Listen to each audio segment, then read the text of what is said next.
Assalamu alaikum wa rahmatullahi wa barakatuh. Ukuthula makube kini nonke ma-Afrika mahle nezibusiso nomusa kamdali wey'nsuku umenzi wento zonke ube nani. Hayi bafowethu, hayi ngisaqhubeka noloku ngizamile nje nongaboni uyozabone. Ngiyathemba nje kumdala ukuthi uyozawavula amehlo kwabaningi. Ngivule la incwadi ka John 18 ivesi ngiqale ku ivesi 31. Ngicela ningizwise kahle makholo. 31 khona uPilato wathi kubo mthatheni nina, ukhuluma namaJuda laba bathi uJesu akayobulawa. Lalelanike. Khona uPilato wathi kubo mthatheni nina nimahlulele ngomthetho wakini. Bathi kuye abaJuda asivunyelwe ukubulala umuntu. Bafowethu akukhuluma umbathi, iBhayibheli leli ngiliphethe nanti. John 18 verse 31 livule nawe ulifunde.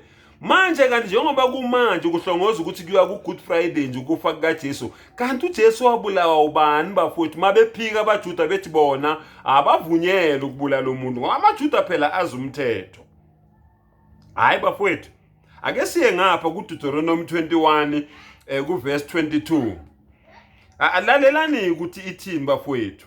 Uma umuntu enzile isono esifanele ukufa, abulawe, umphanyeke emthini njengoba kuthiwa uJesu waphanyekwa njengenkosi yami. Isidumbu sakhe asiyukuhlala bonke ubusuku emthini, kepha wombela nokumbela ngalona lolu suku ngokuba ophanyekiweyo uqalekisiwe nguNkulunkulu ukuba angalingcolisi izwe lakini, akunika lona uJehova uNkulunkulu wakho libe yifa lakho. Anizwe nje bafowethu.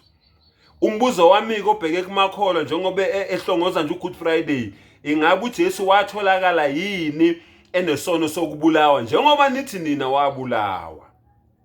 Kuthiwa umuntu ophanyekwayo umuntu oqalekisiwe uNkulunkulu. Omunye umbuzo futhi, ingabe uJesu njengoba aphanyekwa ingoba wayeqalekisiwe uNkulunkulu na? Ngibuza amakholwa wakhe njalo la akholelwa ku Good Friday ukuthi uJesu wabulawa walenga esiphambanweni ngenxa yezono zabo. Lo mbuzo ubheke kini ngqo. Athi amaJuda thina cha, azange simbulale. Athi amaKristu wabulawa. Uthi ke umbuzo wayenasiphi isono ngoba uthi uPilato mina ngimthole ngenacala lo muntu. Kodwa ngapha ku Deuteronomy ithi otholakale enecala uyena ophanyekwayo. Hayi thula mbatha kuyoze kuthiwe uthe.